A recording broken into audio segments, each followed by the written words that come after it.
Danny got in the day early last night. He beat me by a day. I did. Went and sat at Dirty Murphy's and watched the football. Watched the Cowboys. You a Cowboys fan?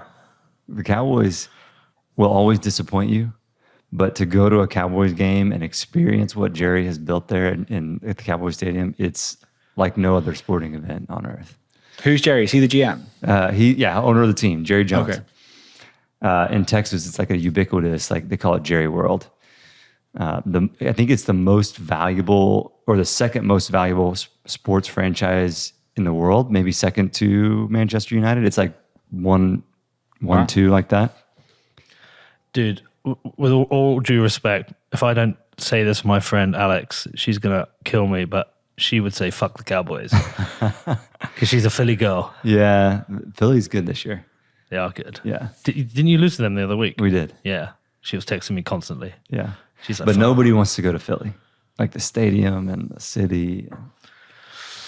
Fuck the Cowboys. That's all she'll care about. She'll be like, yeah, Pete, just tell them fuck the Cowboys. Isn't there a fuck the Cowboys beer? There probably is. The Cowboys are like obnoxious in their, I never spend enough time in Dallas.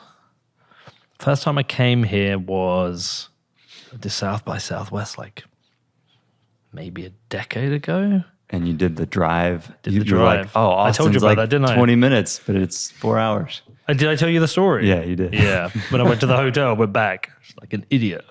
But, and I came one other time and I bumped into, what's his name?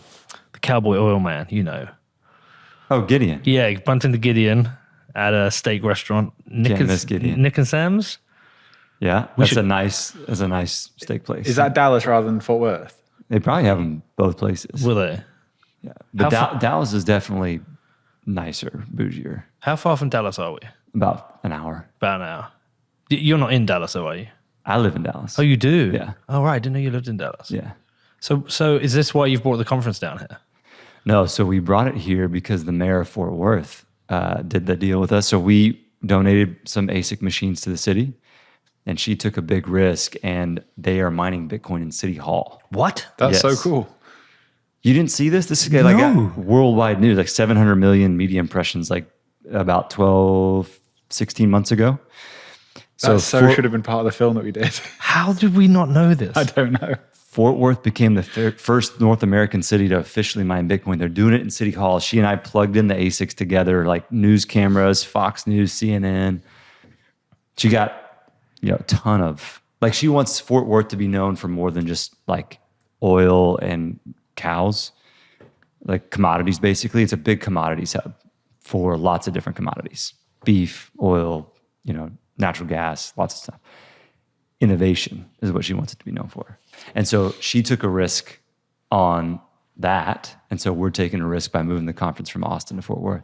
Okay, so how are they mining it? Like, what's the setup? I mean, we donated the machines. Yeah. They have a cheap power contract. So like they're making money, but it's small. Are they holding the Bitcoin? Yeah. Well, no. So they're working with NYDIG and Luxor to, so holding it technically through NYDIG, but then they're actually cashing it out to show the city council people that this is revenue positive. So they've spent $0. We've donated all the expertise. Luxor and NYDIG donated some services. And we donated the machines. So it's all taxpayer, no cost to the taxpayer. And they're getting a ton of media attention about it. How many machines do they have? 3. 3. Yeah. Okay. Well, so it wasn't some huge, generous donation. 3 S7s. They had 3 S9s, and then they weren't really hashing that well, so we brought them an S19. Okay.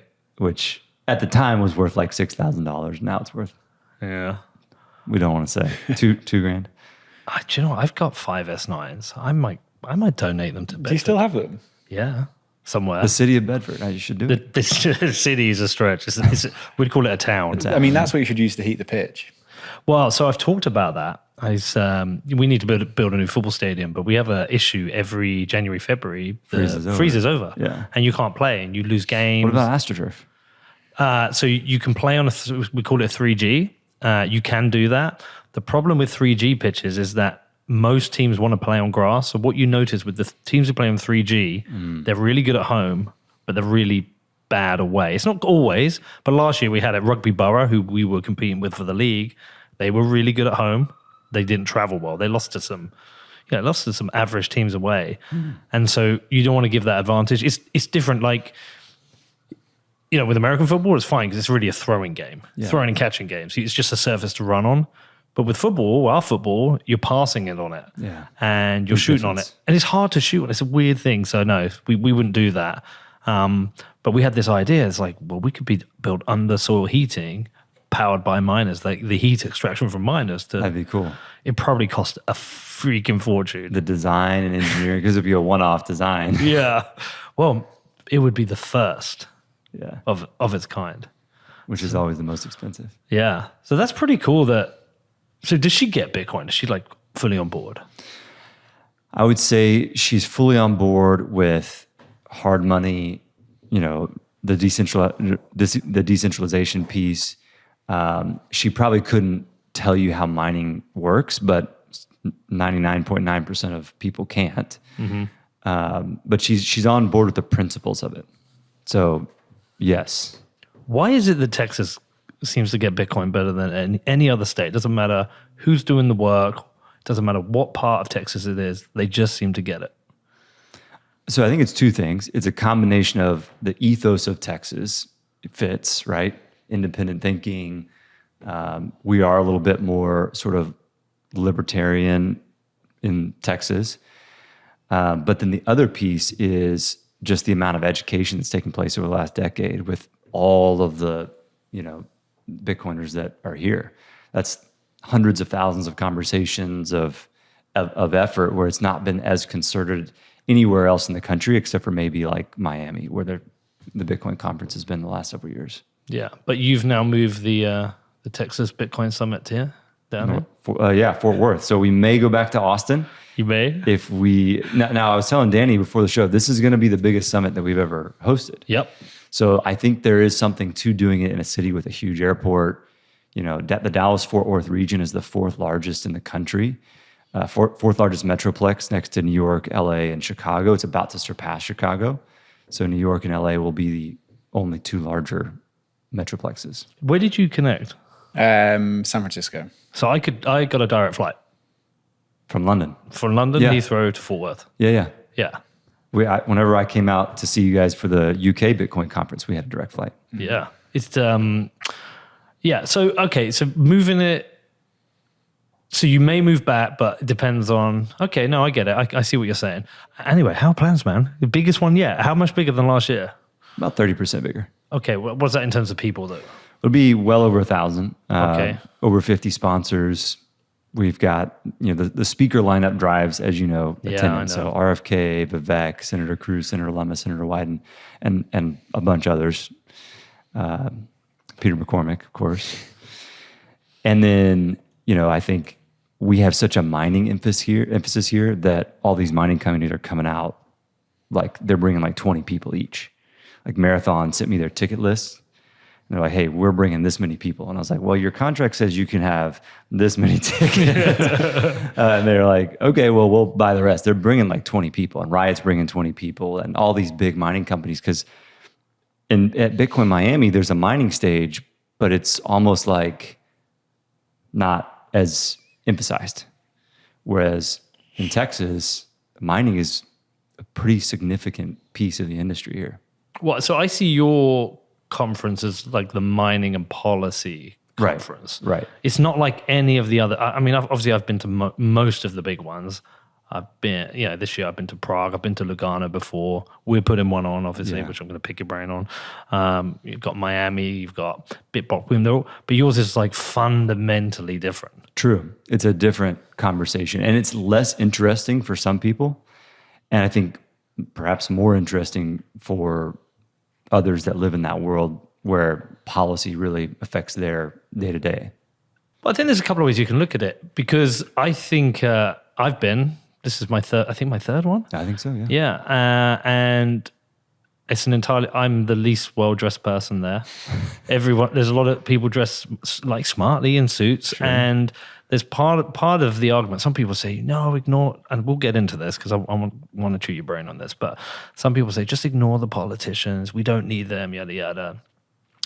But this to me How's is also that working out for us? Well, I flip it the other way and say this is Bitcoin kind of growing up as well. Mm-hmm. You know, the professionalism of, or the professionalization of Bitcoin mining, the industrialization of Bitcoin mining, the fact that institutions are now taking a closer look at Bitcoin, the fact that politicians are taking a closer look at Bitcoin for good or for bad, it just shows to me it's growing up and it's getting into new spaces, and that it's the fact that you're doing this is, one, you're meeting a demand, but you're also actually helping protect Bitcoin from over nasty regulation. Yeah, we had one almost pass in Texas last year. I'm sure you heard about it. Senate Bill 1751, which would have pulled Bitcoin miners out of ancillary services, which is like demand response, you know, the grid balancing services. And that was essentially pushed by the traditional legacy industries in Texas, like your steel mills, your petrochemical refineries. All of these heavy power users were saying Bitcoin miners were bidding. So for demand response, you bid in the day ahead market. I'm sure you've had Sean Connell on and a bunch of people talking about this. So the Bitcoin miners are bidding down the price at which ERCOT, you know, pays out for those services.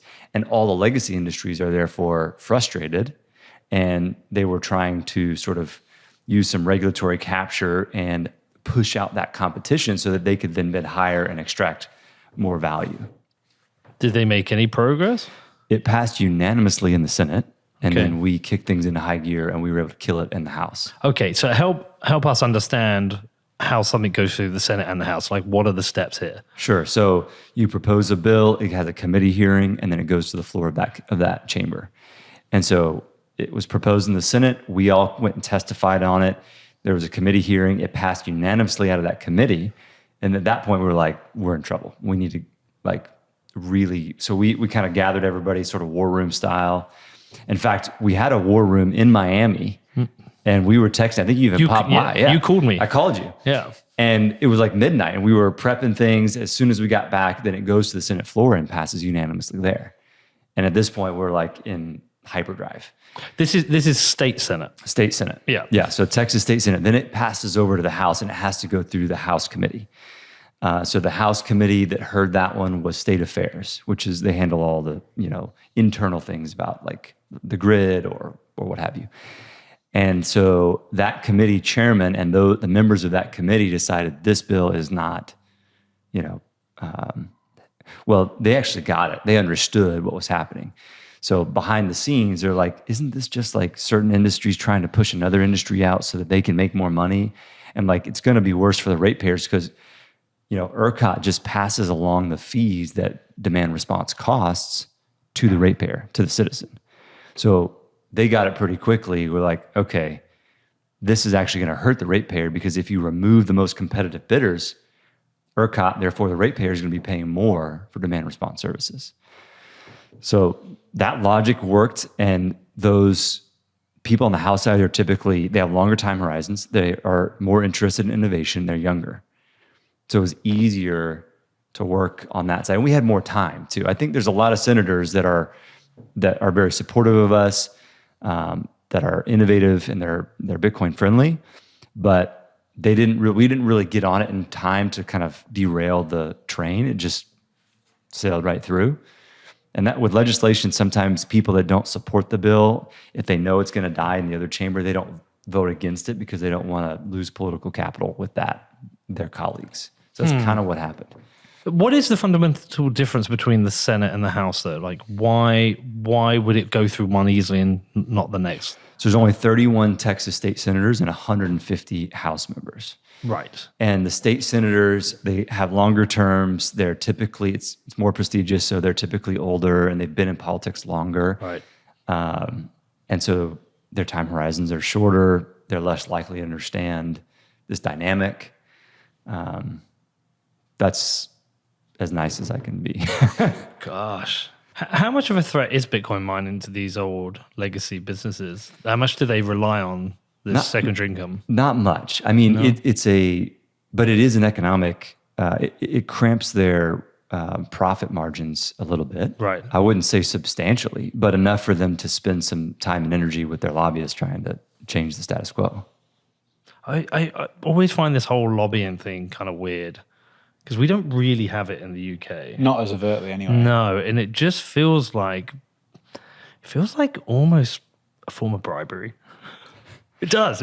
Well, it's sneaky. It feels sneaky. It is unique, I think, but you have to file everything. So while it feels a little sneaky, everybody knows it's all out on the table. So like, I'm a registered lobbyist. Any kind of expenditure that I make in lobbying, I have to file. And, I actually don't make money to lobby because I work for a trade association. I just registered to lobby because I'm in the Capitol a lot and I didn't want to run afoul of any rules. You can be a trade association president and go to the Capitol to lobby, but there's certain, like you can only do it for a week during the first part of the session and a week you have to count the days that you're in the Capitol building. And I just thought, you know what? I'm going to be down there quite a bit. I don't want to have to count my days. And so I just went ahead and registered.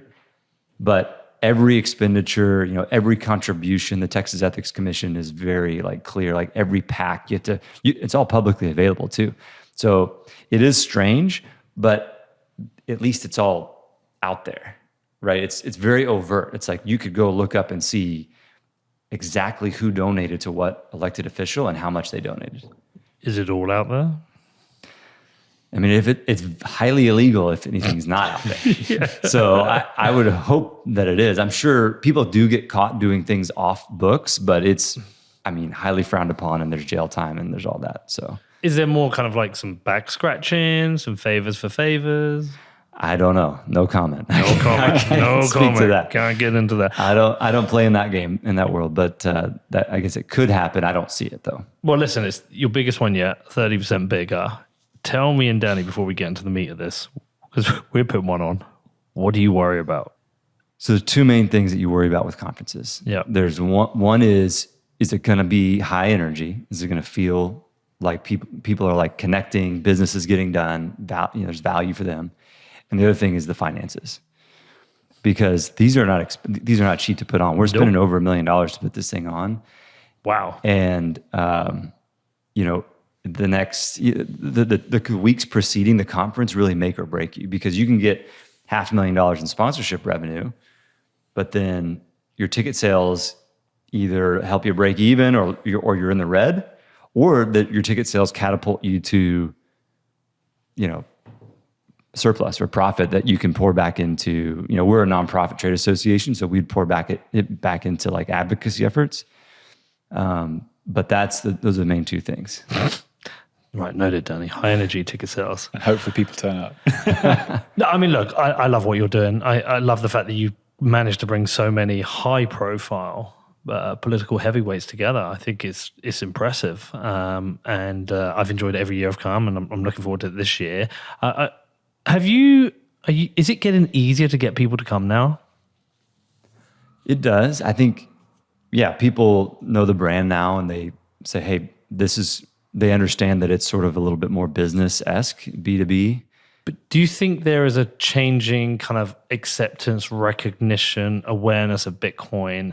And those who are coming, are they coming because they've already been kind of orange-pilled? Or are you starting to get interest from people who, political heavyweights themselves who are like, okay, I need to know about this?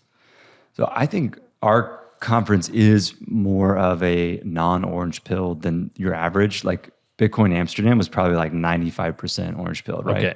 Wouldn't you guess? Or like I guess so. I think most of the Bitcoin events are the traditional ones. BitBlock Boom is a party for Bitcoiners. Right. I think Miami and Amsterdam, outside of the journalists, is similar. I don't think you get many Bitcoin curious going to these kind of events. We try to attract a lot of them through continuing education. So Wednesday of this week, we'll be putting on, Wednesday, the 15th of November, we'll be putting on 8 continuing education tracks. Registered investment advisors, bankers, lawyers, accountants, all these different tracks. Yeah. And that brings in a lot of people for just the industry or their industry, bankers, that they're just like, hey, I've got a few Bitcoin clients, or I've got a few mining clients, or some custody. They have a reason to know about it, but they're not like enthusiasts. And so we try to attract a lot of those folks. It's hard to get them to come, but I think that's an important like transition period for them. And maybe next year they go to both this one and Miami because they become an enthusiast and, you know, interested from a business perspective. So do you feel like the momentum is there or it's coming? I should say Nashville now, right? Nashville, yeah, it's Not Nashville. Bitcoin Nashville. Yeah, and the dates have moved, right? Yeah, it's July. It's July Yeah. now. Yeah. Which is easier to do than Miami in July because that's probably pretty oppressive. Yeah. I think it's going to be pretty hot in Nashville too, though. We were there in July this year, weren't we? I mean, I'm so over Miami. Yes. As Yeah. a place. Yeah. I think Miami's a scam. After my $42 Wagyu beef sandwich, did you see Sandwich. that? No. I went to the F1. Do you see if you can find it and grab it up? It actually went viral. If you just actually on the plane today, I was sat next to somebody she's working on the Grand Prix and the F1 in Vegas. She was on her way there, and I showed her my $42. It just searched for $42. There it is. First thing on Google. So no, I get to Miami. I was like, oh, I'm so hungry, and I was like, I want a sandwich. And when I was like, Wagyu sandwich for $42. Are you kidding me? But I was so hungry. I was like, I get it. Anyway, and then I walked to my seat, which is a 20-minute walk. Sit down. I open it up. I think you got on the Daily Mail. That's my sandwich. That's my hand. That's my My sandwich. goodness. That's just like ham. That's Yeah. not Wagyu That's beef. not like- it's half a sub. It's like deli ham, and I don't even know what that brown shit is. That's like pickle sauce or something. That's I mean, it was bonkers. absolutely ridiculous. And that was like, after that sandwich, I was like the Grand Prix itself is terrible.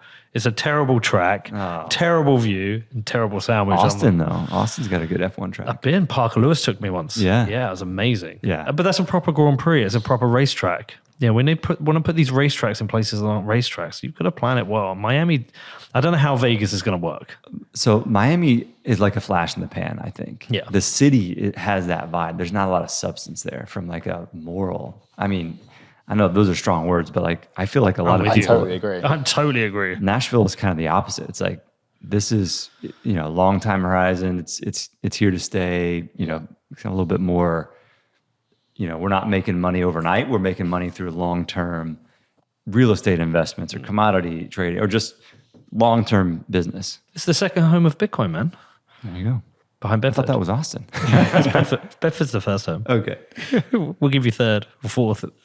But I still want to delve a little bit into the politics of this. Sure. The politicians themselves, because really sometimes it feels like they're the ones who can make or break this, makes our lives harder or easier or whatever. But I do notice this year you've got Ron Wyden in there. He's a Democrat. And traditionally, it's been more, I've kind of felt like it's the Republicans who've understand this a bit more. And there's no need to ask you why, because it's the same reason why Bitcoin's popular in Texas. It is more of a Republican idea. But are you seeing a shift with Democrats, or is he An outlier. an outlier? Yeah. Elizabeth Warren makes it really hard for Democrats to overtly come out in favor. Why is she so powerful? I don't get it.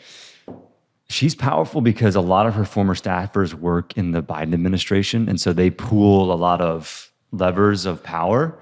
And I think everyone knows that she's got her former people all over the administration. And she has a big brand. It's like Senator Cruz has a big brand. So he's influential. He punches above his weight because he has a big brand. So she punches above her weight. Senator Wyden is an independent thinker and is powerful enough to not really care what Senator Warren thinks. I'm sure they're friends, but he doesn't, on this particular issue, he doesn't need to like kowtow to her, bullying. So has his own opinions about this and is clearly on the side of innovation and on, I think his concerns around like environmental concerns around mining are more practical and nuanced than hardly any other Senate Democrat, at least. So I don't want to say that it's going to become bipartisan because I think that's wishful thinking, but I think there are lots of, like Richie Torres on, the Bronx, he represents part of New York City. incredibly thoughtful and nuanced thought leader on a lot of different issues, including this one. I don't know if y'all have ever heard him talk. He'd be a great guy to get on the podcast. Yeah. And there's several, even Texas Representative or Congressman Cuellar from South Texas. He's, a very moderate Democrat. He's very centrist. He has a lot of people in his district that are just like, hey, we want economic activity here. Let's bring on the Bitcoin miners. Let's bring on innovation. Let's bring on, whatever in the digital assets ecosystem is going to drive jobs. And so he's been very practical on this issue, as have many others, like Jasmine Crockett, and we could probably name a bunch. So I think it's more so the ones that have taken the time to really delve into it, and that aren't as cowed by Senator Warren's narrative. So if you have like a freshman Democrat who doesn't want to get on the wrong side of the most, probably third most powerful person in the Democratic Party, maybe Senator Warren, then they're going to keep their mouth shut, even if they are very pro. Did you invite her to the summit? We've invited her to several things, like last year's summit. I don't know if we officially invited her to the summit, but it's always an open invite for her. Because I don't know if she's convincible, but I think she's very intellectually adept and perhaps willing to engage in a conversation, and maybe we can move her from a staunch opponent to a mild opponent or to neutral. Have you spoken to her team at all? Is there any back channel yeah, to a few of her staffers? It's not been very successful. I think maybe some people in DC, like Kristen Smith and Perry and Bourne, have had a little bit more success because they're just right there and they can pop by and see her staff. But that's really not going to be my wheelhouse to convince, like the Texas guy to convince the Massachusetts senators. It'd be hard for me to do. So I'll let them do that. And of course, we'll open invite for her for any time she wants to come speak. Do you think it's a crypto thing in that, and Bitcoin just gets wrapped into it with her? Because I can see how people can just hate on crypto. Just see because like if you, it's surface level, all you see are scams, SBF, FTX, all kinds of different people getting ripped off. Sometimes, you have, I don't know how much they have it here, but we have like consumer protection laws in the UK, and like crypto is in the eyes of consumer protection at the moment. They've changed the advertising rules recently. And Bitcoin often gets wrapped into that because it's another cryptocurrency. We all know the difference, the fundamental difference. Do you think it's part that? Do you think she understands the difference? I think she does. And I think she's actually more scared of Bitcoin because two reasons. Well, one, the banking, she gets huge, the banking lobby, I guess, would be very concerned about Bitcoin. And two, the Bitcoin mining piece. So I think she's probably even more concerned about Bitcoin than she is about XYZ. But she's been proven just fundamentally wrong on the mining piece. Yeah. I mean, I think her perspective, though, is any energy use that she doesn't have a subjective value for is, even though we've gone through all of the data, all of the arguments around demand response, incentivizing new generation, all this stuff. So factually and data-wise, but if you have a subjective view that any energy consumption for something that you don't believe in is, anathema to your worldview, then that's a tough hill to climb. And why does she care so much about the banks? I've heard different things. I couldn't tell you. I've not looked at her disclosures on donors, but I think she has a bunch of banking donors. I think she just doesn't understand, especially the stablecoin piece, right? So banks are very interested in stablecoins. I would say interested could go either way, like concerned, excited. Stablecoins are kind of a killer app for that kind of infrastructure, for digital payments.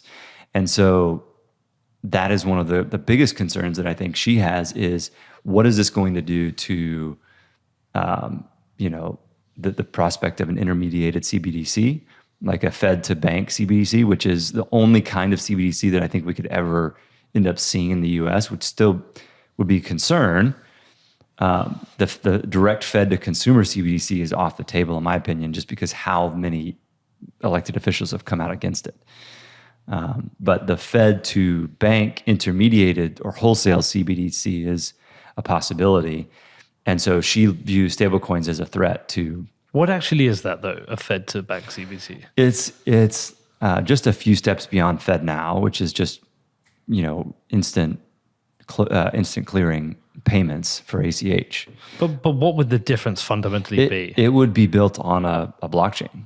But that's just a database. Correct. In the end. So Correct. I'm trying in my head to understand what the actual fundamental difference is. It would just be a distributed ledger, probably amongst Fed branches and different wholesale or different large institutional banks that had like a shared ledger to track. Yeah, with more surveillance, probably more granular control. Yeah. But I always make the assumptions they've got full surveillance anyway, apart from what we're doing in cash payments. Surprisingly not, though. Really? Yeah, surprisingly not. I mean, $600 payments under $600 they're not tracking, and it used to be much higher than that. I think it was 10,000. Yeah, that's right. But they're not tracking officially. I would be surprised if they even have the infrastructure and the manpower to track anything below that. Interesting. Even if they wanted to be, push the boundaries of the law. It's the banking side for her is really interesting because back when I first got into Bitcoin, in my early Bitcoin days, back from about 2017, I'd seen a couple of her, and I didn't know much about US politics, but I'd seen a couple of her, I don't know if they were Senate testimony hearings or when I saw her give a hard time to Mnuchin. I saw her give Wall Street a hard time. And at that time, I was like, oh, this is a Bitcoiner here. This is a Bitcoiner here. Yeah. She rallied against Wall Street after 2008. She rallied against Mnuchin. Like, she seemed to care. And now she's kind of flipped. We have a technology here that we all know, yes, anything is a weapon if you point it in the right direction, yada, yada. Right. But like, we know the fundamental benefits for society at large, but really for Democrat voters. Somebody corrected me on that recently. It's a pejorative to say, is it Democrat voters or Democratic voters? Someone literally emailed me, and I don't know which one it was. If they're listening, I apologize. Yeah, you could say voters left of center, maybe. Yeah. Anyway, but it feels like something that she would care about or should care about, and to think that she might be against it because of donors, that kind of breaks. That's just overtly everything that's wrong with politics. Yeah, and I think there's another piece too, is she looks at issues and says, okay, I don't know this for a fact, but this would be from observing her, this is my observation. She would look at an issue and say, all right, which side am I more on and which side can I get a lot of political traction for rallying and advocating against? And so she saw a big, wide open space to be the anti-crypto person. The anti-crypto army. And she's like, nobody's really taken that role, so I can be the champion of that. And therefore, I can have the benefit of the people that are against that. And so I think it's a miscalculation on her part based upon, Democratic voters are actually more likely than Republican voters in Texas to own digital assets of any kind. And we've done some polling on that confirms it.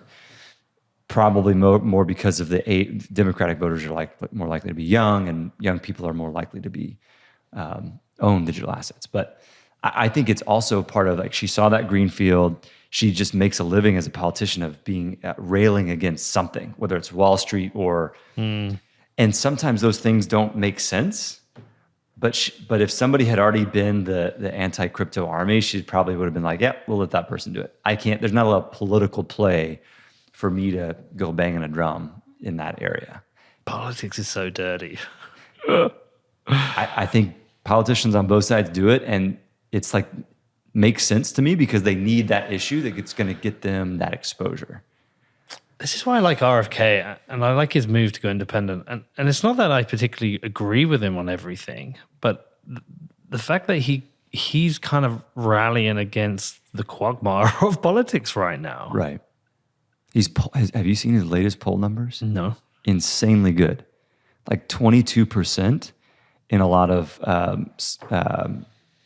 battleground states, which is better than any independent candidate has polled since, you may look it up and correct me, but for decades, many, many decades. Right. Help me understand how the electoral system here works. He runs as an independent.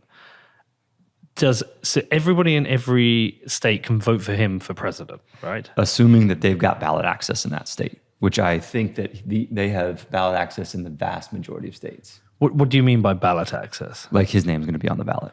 Okay. So they had to get a bunch of signatures, and I'm sure the campaign is very well run. So in the vast majority of states, they're going to have ballot access. Okay, but to win an election, you have to get electoral votes, right? Correct. So he's got to win the So does that- majority of state votes, and then he's got to win the majority of the electoral college, which I think is 272 votes would put you at the majority of the electoral college. But does that mean that he has to have his own kind of like we would say in the UK MPs, his own politicians who are under him? No, because the electoral college votes are cast by electors from that state, and the electors from that state are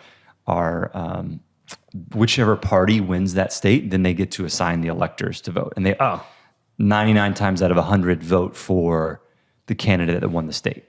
So it's pretty much a foregone. Like if Texas goes to the Republicans, then all the electors will be put in there by Republicans, and they're all going to vote for the Republican candidate. Right. There's been a few times throughout history where electors have actually cast votes for somebody else.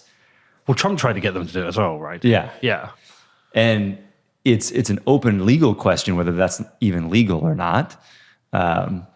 I think it depends on state constitutions and constitutional law and things that Senator Cruz can help us with. So he's polling where? I never know how to actually read these polls. Is this the right one? That's his just favorable, unfavorable ratings. So he's doing well there. He's +4, which Biden and Trump are both underwater on favorable, unfavorable. But if you look up battleground states RFK polls, places like Arizona and Ohio that are traditional battleground states, he's polling at 22%, which means Biden and Trump are then polling at like 38, 39% each. Is he taken from both parties? Or Both parties. about even? So it's weird. I think with the wealthy donors, he's taking more from Republican voters. And with your more blue collar voters, he's taking more from the Democrats. I'm trying to find it here one sec. But if he was likely to swing it more one way or the other, what's your gut feel? Or can you just not tell? At this point, I can't tell. Wow. It makes it fascinating. It's going to be I mean, Is there any world where he wins? I would have said no a couple months ago, but now I'm like, I don't know what the bookies have it. Like, they're always See if you can find odds, betting odds. betting odds on RFK. Yeah, betting odds. I think don't the know. bookies are always the best. I think it's a pretty good oracle because it's like, this is like wisdom of crowds, right? Yeah. Crowds can be incredibly foolish and dumb, but like in aggregate on the betting side, it's interesting. I would put it at like less than 10% for sure. I could be proven wrong by these odds real quick, but I think there's a chance that he could actually win. Extremely low, but Here we go. It's gaining momentum. Implied chance 11%. Oh, yeah. 11%. That is way higher than I think a couple months ago anybody would have. And they've considered. got Biden at 35%. Oh, so Trump's quite a lot behind Biden at the moment. That's surprising. Yeah. Polling wise, Trump is ahead of Biden. Maybe there's other factors. Maybe 11% that he could win. That is shocking to me. I would have said like 6-7%. Who was the independent years ago that Ross Perot. Ross Perot, and he pulled out, didn't he? He pulled out, but then last minute he came back in. Right, but he had about 30% at the time, didn't he? Was he polling like 30%? He was pretty high, but then he pulled out, and then when he came back in, I think he only ended up getting like 8-9% of the electorate. Why did he pull out? There was some reason, like he gave some reason. It was a family thing. I can't remember. But he pulled out for like several months, and then he came back right before the election, and he wasn't even on the ballot in all 50 states. Why was he liked so much? Do you even remember? I was young. Oh, okay. But I think the thing He was like a truth teller, though. Like he was libertarian for sure. The thing about RFK, the interesting thing about him is, if he'd have come out and said, "I'm running for Democrat candidacy," or "I'm coming out and running for Republican candidacy," I could see either. Yeah. Because he doesn't. He feels like somebody who, kind of like his opinions are kind of politically neutral in that. On some things. On some things, like I can't pin him. Like Cruz, I pin as a Republican. Yeah. Warren, I pin as a Democrat. Like some views, he kind of sways from side to side. Like so, I think it's kind of interesting. I think some people want to change, don't they? Yeah. We're a bit sick of this. Well, if there's ever a year for an independent to win, it's if Trump and Biden are the nominees. That is like the most ridiculous ticket in U.S. history. But do you think people like him and Vivek really get Bitcoin and they really care about Bitcoin, or is it similar to like the Warren situation? That's a potential vote winner. So Cruz is the top of the list for people that get it. Oh, he gets it. Gets it. I mean, just read all the books. Probably read as many Bitcoin books as I have. I would say RFK gets the censorship resistance piece of Bitcoin. Gets it. Like that's his thing. Vivek, I think, more gets like the business side of it. Like he understands sort of, the monetary policy concerns. He rails against the debt, the burden of debt, interest rate or interest payments consuming an ever larger portion of U.S. GDP. I mean, it's just insane. Our debt to GDP ratio is like over 130% at this point.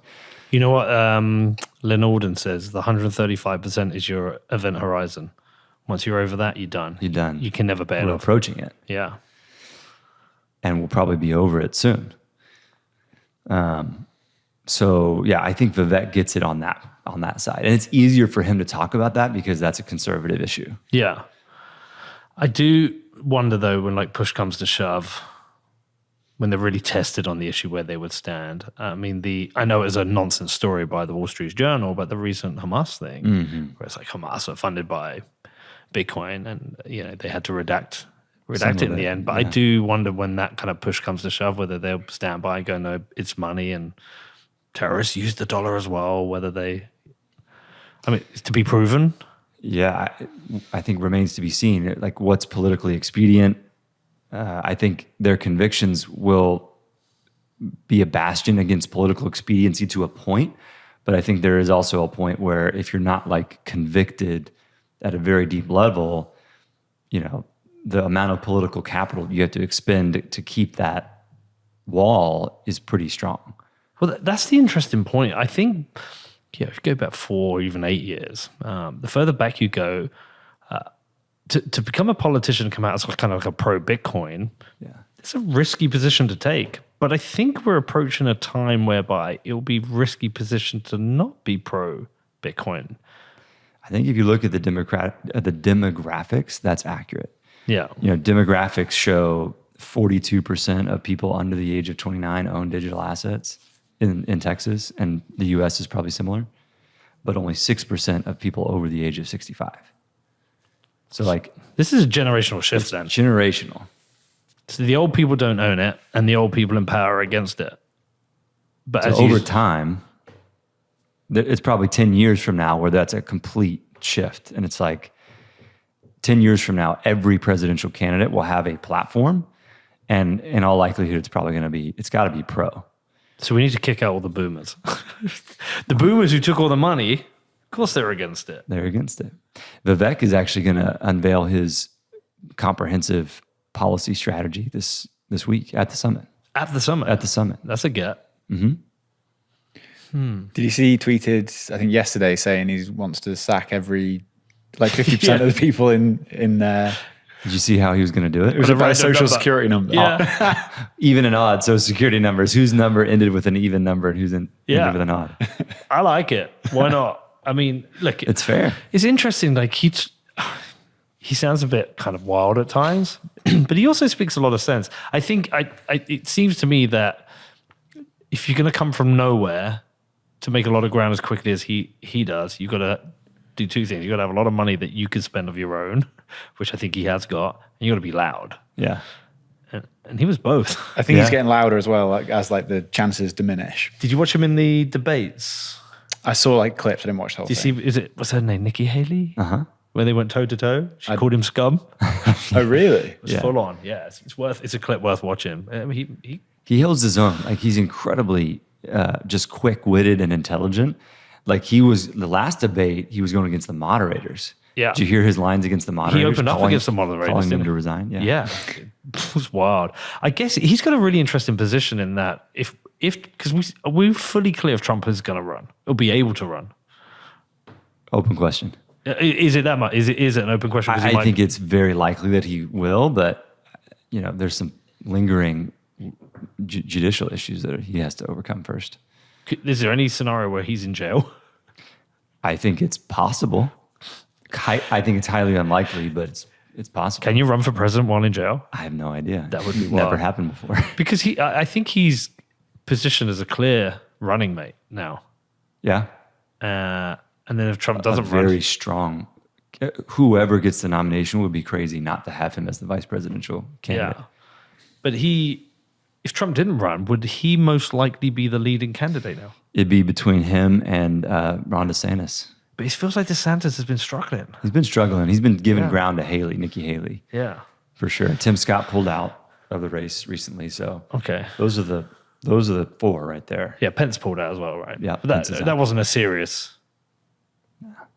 Why did some of these people like? Sometimes I'm like, why is Mike Pence going here? Well, I'll tell you why, because this is my cynical thought here. So Mike Pence, well-respected, politician by many. There's some on the far right that are frustrated with him, but he's also got a whole army of political consultants that really want him to run for office because they get paid when he runs for office. So you have a lot of donors that are then feeding that machine that are pushing him to run. And I genuinely think that Pence is a high character individual, and he was running because, he stood his ground on January 6th. Yeah, he did. And He did actually. Yeah. yeah, and I think that's incredibly commendable. And so I think he was wondering if that could get him over this bubble of ultra Trump supporters who didn't like him because of that. I think the most of the Republican Party thought, hey, Pence did the right thing. They just don't want him to be president. What I want to see with these guys, though, right? When the debates get into it, we get in the heat of the debates. Are they actually going to bring up these issues? Will we hear Vivek mention Bitcoin in one of the big debates? I don't know, but that would be incredible. Yeah, but that will show you how far we've come, right? Yeah. That is because it's good that these come to these conferences. I believe RFK and Vivek care about the issues that Bitcoin solves, probably more than the Bitcoin itself. But I think that's okay. Yeah, no, that's fine. I mean, look, that's how I explain it to people, and I don't even know how you do it. This is a question we've been going back and forth on now. It's a really interesting one. But when somebody asks you what's Bitcoin, what do you say? So the vast majority of the time, I get asked what's Bitcoin mining by everybody, because that's what the reporters are asking me. And so I fall back on the dice analogy. Have you heard that one? No. So if you got 1,000-sided die, you're trying to roll a number under a 3. And so, because for people trying to understand the target number and the nonce and everything, it's just no.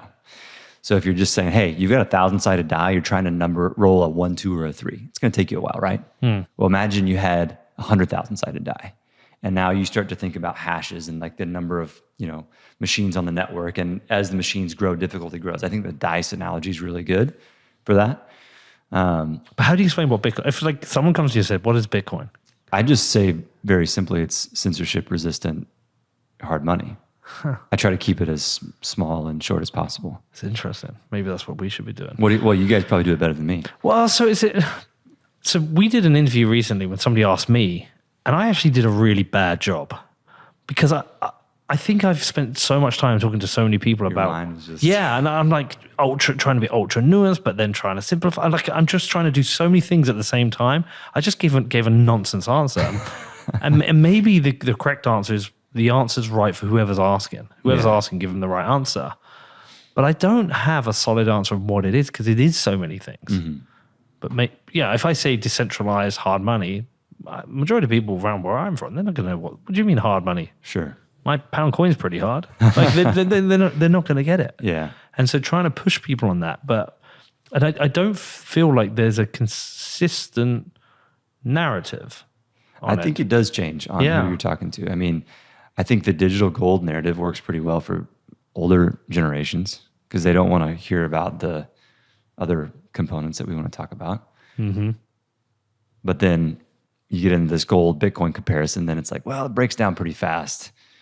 But when you talk about divisibility and fungibility and transportability and all these principles of money, I think the gold comparison and analogy goes pretty far, farther than censorship resistant sound money. Yeah. With the conference, are there lots of conferences like this on all different subjects that a whole bunch of politicians will go to, or is this one quite unique? I don't know. I'm not. It is a weird confluence of things, because usually you have an industry conference where politicians don't go at all. It's like, it's the XYZ oil and gas conference, or it's the bankers conference, and that's just all industry people. Or you have a, lifestyle conference, or just like a big conference that a bunch of sort of, it's like a B2C conference, if you will, right? Like a lot of enthusiasts of whatever the conference is about. So politicians will go there because they want to be in front of voters. Right. And so this is a hybrid, and it's a weird mix. And especially the Bitcoin industry is it's in pop culture, but it's also in business. It's like, it's all the way from philosophical things around, censorship resistant sound money, all the way to like energy contracts and, things on the very nuanced business side.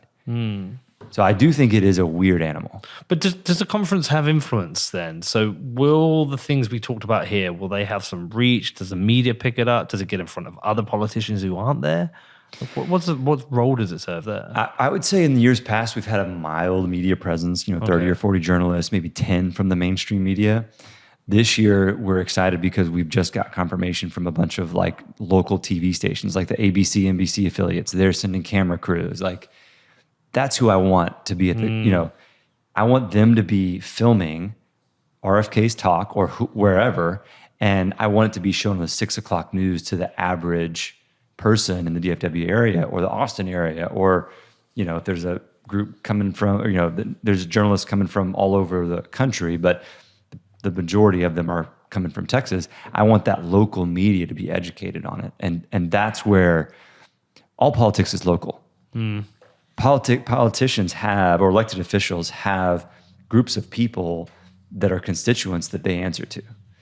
So if you can get down to that nuanced, like, voter on the 6 o'clock news and start educating them, and the staffer is watching that, and they know that all of their constituents in that, small area, like each Texas senator represents about 1 million Texans. Now, state senator, right? Because there's 2 federal senators, but there's 31 state senators. And each representative represents just a few 100,000 voters. So that's not that many. If you only need to change a few minds, and for some people to get vocal and start sending emails and calling to change the mind of an elected official. We have a distinct lack of people like you in the UK doing things like this. We do have the Bitcoin Policy Institute in the UK, which Freddie New is operating, but we have a distinct lack of momentum and action behind this. I can think of 2 politicians in total, 2 MPs in total, have even remotely mentioned Bitcoin or crypto generally. It's just, there's nothing. We have no momentum. We don't really have much momentum against it. We don't really have much momentum for it.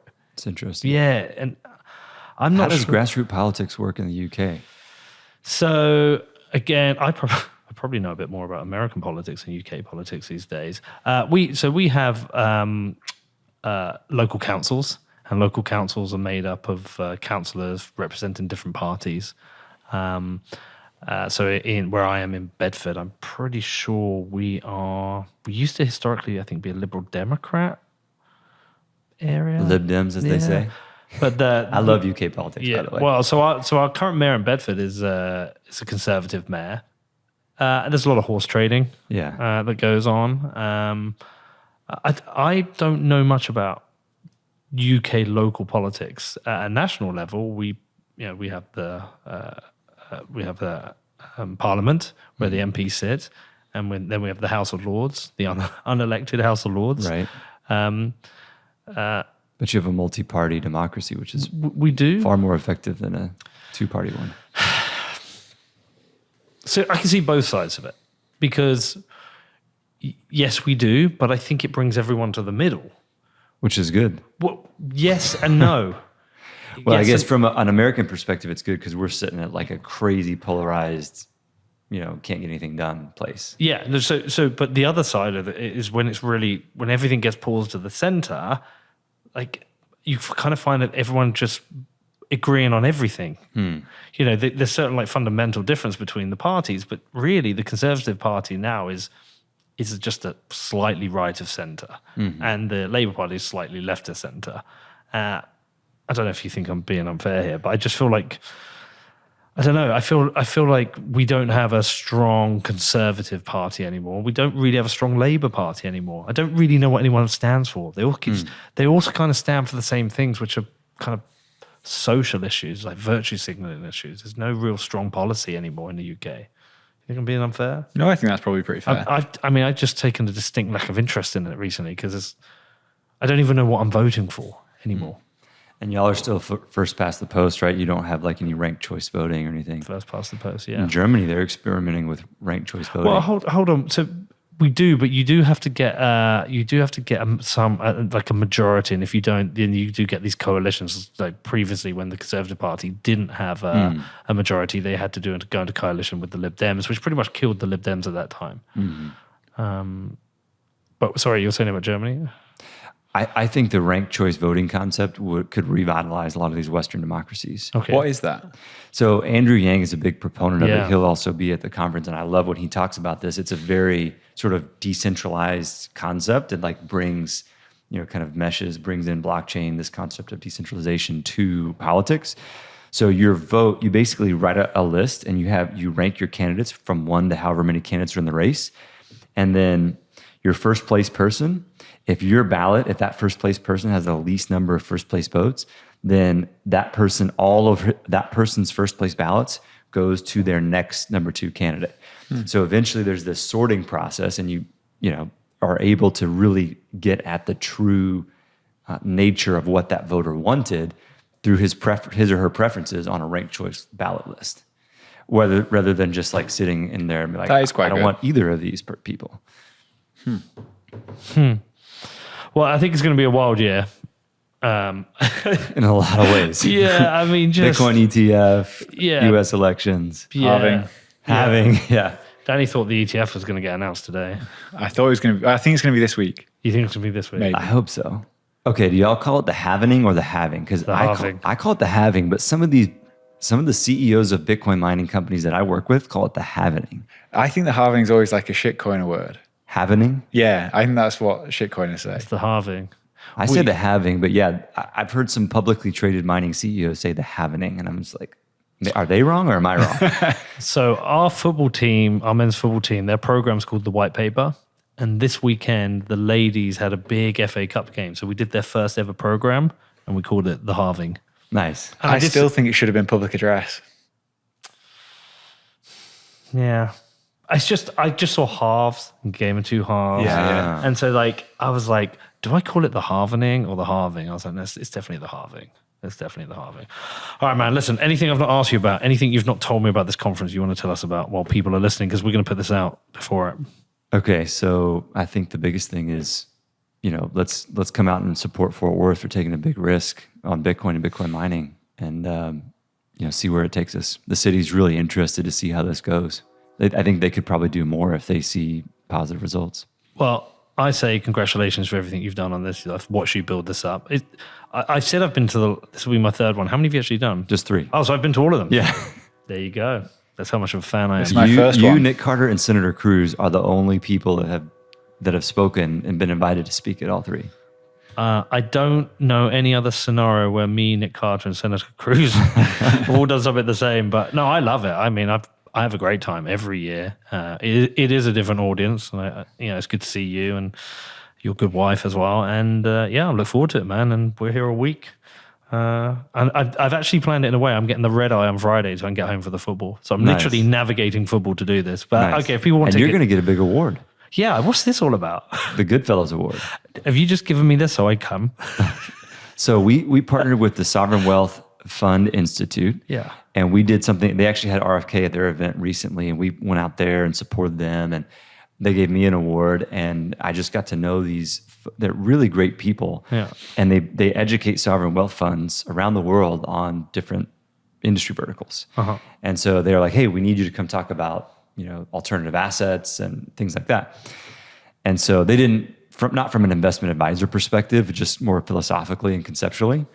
And so they were giving away these awards to people. It's the Goodfellows Award. Global Order of Outstanding Disruptors is what it stands for. It's an acronym. And they take all of these medals from the UK, because the gentleman who runs it is I think a dual Indian UK citizen. And so he takes all of these medals from past wars from Great Britain and repurposes them. And so you'll get a medal that was given to some colonel or general in the Crimean War or something. Oh my God, that's amazing. And it'll be in a big plaque, and it'll talk about your accomplishments. And well, it's got a very old world feel to it. It's very cool. Yeah, I'm very humbled by it. Miss El Salvador is also getting one. So you and Miss El Salvador, and if Kathy Wood had come, she would have received one, but we couldn't get her to come. That's 2 weird lists I've been in a few seconds. Well, listen, I'm humbled by it, and I just appreciate everything you're doing, and I hope you turn a profit, and I hope it just gets bigger and better, and roll on. Is it we're going Thursday, Friday? Yeah. Roll on Thursday, Friday. And thanks for having me again. I really appreciate it, man. Yeah, thanks for coming. Right, where do people go? Tell them where to go. NorthAmericanBlockchainSummit.com. North American Bitcoin Summit. There you go. We should buy that address and get it redirected. Please tell me you've got that address. I think we probably have. Lee, appreciate you, man. Yes, sir. Thank you.